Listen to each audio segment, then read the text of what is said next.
ക്രോഷ് ചെയ്യുമ്പോഴൊക്കെ നമുക്ക് ഇതുപോലത്തെ സ്ട്രോങ് ആയിട്ടുള്ള കെട്ട് ആവശ്യമാണ്. 2 കളർ നൂല് യോജിപ്പിച്ച് കഴിഞ്ഞെങ്കിൽ അത് പിന്നീട് വിട്ടു പോകാൻ പാടില്ല. അപ്പോൾ അതെങ്ങനെയാണ് ചെയ്യുന്നതെന്നാണ് ഇന്ന് കാണിച്ചു തരാൻ പോകുന്നത്.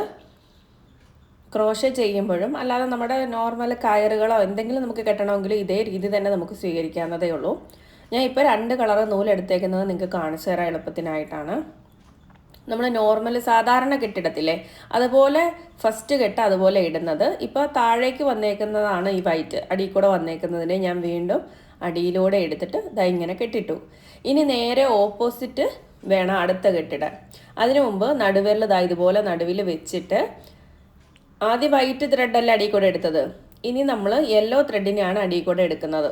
എന്നിട്ട് ഇതിൻ്റെ ഉള്ളിൽ കൂടെ പുറത്തേക്ക് എടുക്കുന്നതും യെല്ലോ ആണ്. കണ്ടോ, രണ്ടും 2 സൈസിലാണ്. അതായത് ആദ്യം ഇട്ടതിന് നേരെ ഓപ്പോസിറ്റാണ് രണ്ടാമതിട്ട കെട്ട്. ഒന്നുകൂടെ കാണിച്ചു തരാം.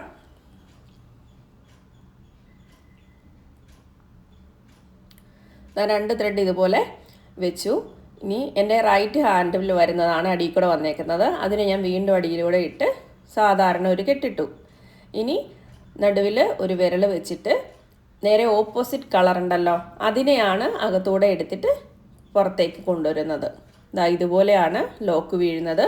ഇനി നമ്മുടെ വർക്കിംഗ് ഹാൻഡിൽ പിടിച്ച് വലിച്ചാൽ മതി. അതിനുശേഷം ടൈൽ എൻഡ് കട്ട് ചെയ്ത് കളയണം. ചേർത്ത് കട്ട് ചെയ്ത് കളയുവാണെങ്കിൽ ബുദ്ധിമുട്ടില്ലാത്ത രീതിയിൽ നമുക്ക് ക്രോഷേ സ്റ്റിച്ചിനകത്തൂടെ തന്നെ കടന്നു വരും.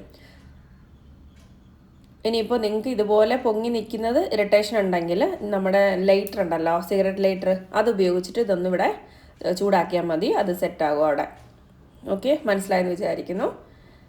ഇതുപോലെ തന്നെ ഞാൻ ആദ്യം ഒരു വീഡിയോ ചെയ്തിട്ടുണ്ടായിരുന്നു നോട്ട് ഇടുന്നതിൻ്റെ. അപ്പോൾ അതെങ്ങനെയാണെന്നുള്ളത് ഒന്നുകൂടെ ഞാൻ കാണിച്ചു തരാം കേട്ടോ. നമ്മൾ ഇതിനു മുമ്പ് വീഡിയോയിൽ ചെയ്ത കെട്ട് നമ്മൾ സ്ലിപ്പ് നോട്ട് ഇട്ടിട്ടാണ് ചെയ്തത്. ദാ ഇതുപോലെയാണ് സ്ലിപ്പ് നോട്ട് ഇടുന്നത്. കുറച്ചുകൂടെ നമുക്കത് ചെറുതാക്കി പിടിക്കുവാണെങ്കിൽ ഈസിയാണ്. ദാ ഇതുപോലെ ഒന്ന് വലിച്ചു കൊടുത്താൽ മതി.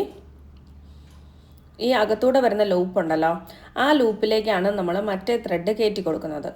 ദാ ഇതുപോലെ ഇതിൻ്റെ ഉള്ളിലേക്ക് കയറ്റിയിട്ട് അതവിടെ ഹോൾഡ് ചെയ്ത് ദാ ഇതുപോലെ പിടിക്കുക.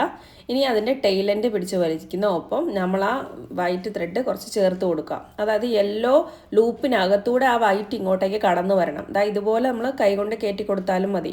യെല്ലോ കെട്ടൊന്ന് നീക്കി കൊടുത്തിട്ട് നമ്മുടെ ടൈൽ എൻഡിൽ പിടിച്ച് ഒന്ന് വലിച്ചാൽ മതി.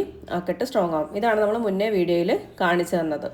ഇനി ഇതിൻ്റെ ടൈൽ എൻഡുകൾ കട്ട് ചെയ്ത് കളയുവാണെങ്കിൽ പഴയ പോലെ തന്നെ നിങ്ങൾക്ക് യൂസ് ചെയ്യാൻ പറ്റും.